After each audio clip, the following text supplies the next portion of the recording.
This woman noticed something strange. After turning off the lights in the room, there was always a shadow standing there. But when she turned the lights back on, it disappeared. The woman tried this many times, wondering if she had seen it wrong. However, the next second,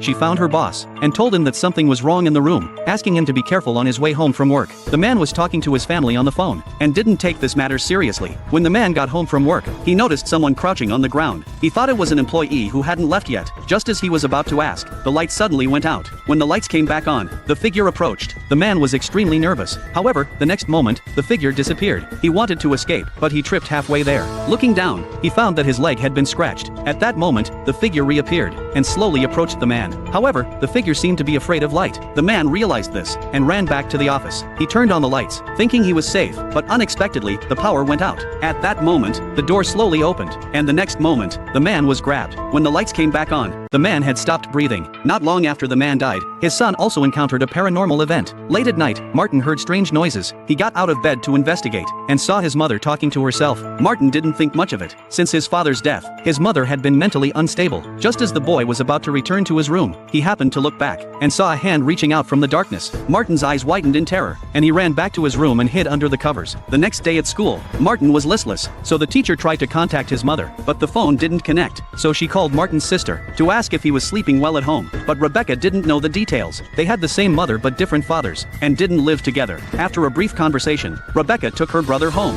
but Martin said he wanted to stay at his sister's house for a few days because he hadn't been sleeping well lately. Just as Martin had packed his bags, the ghostly figure suddenly appeared behind the door. Terrified, Martin grabbed his sister and tried to leave. No matter how much his mother pleaded, it was no use. Rebecca! What's going on? We're going home. Rebecca, please! I'm sorry, Mom. Martin thought changing locations would solve the problem, but to his surprise, the ghostly figure followed them to Rebecca's home.